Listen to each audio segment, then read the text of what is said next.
do I want to say? There's so much I could say.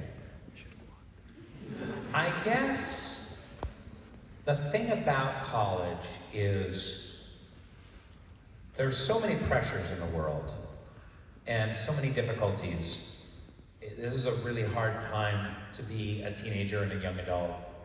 And one of the pressures is the economy. And when I got out of college, when my friends got out of college in the 80s and early 90s, like there were just more jobs. You know, if you just studied architecture for 4 years, you could kind of go out and hand in your resume and like start as a junior architect, you know?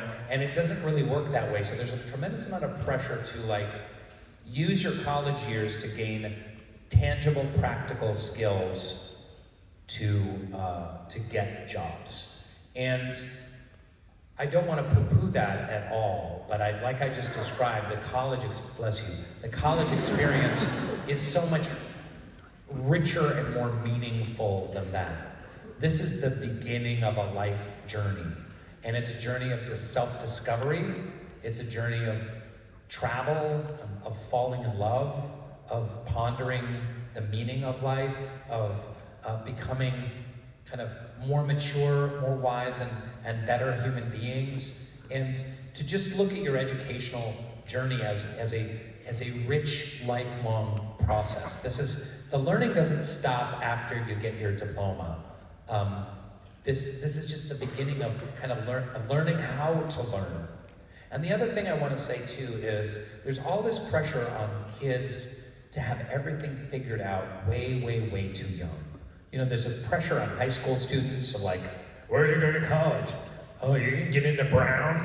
And like, you know, to have them go to the perfect college and the best college, because that's going to set you up for a, you know, and guess what? You go to Los Angeles, there's a handful of writers that went to Harvard, but for the most part, people went to SUNY Binghamton, and people went to community college, and people went to Ohio State and North Dakota State, and like, it doesn't matter.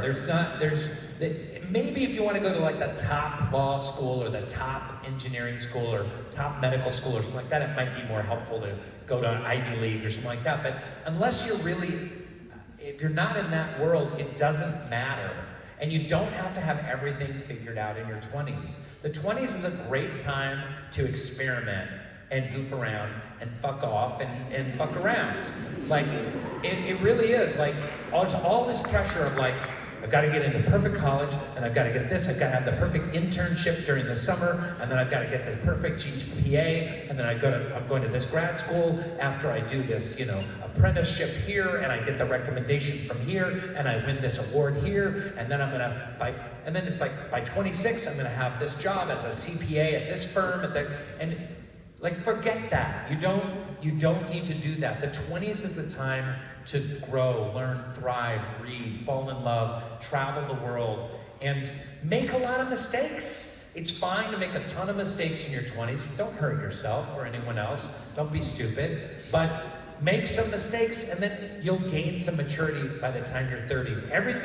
When you're 32, everything will still be there for you. It'll all be waiting for you.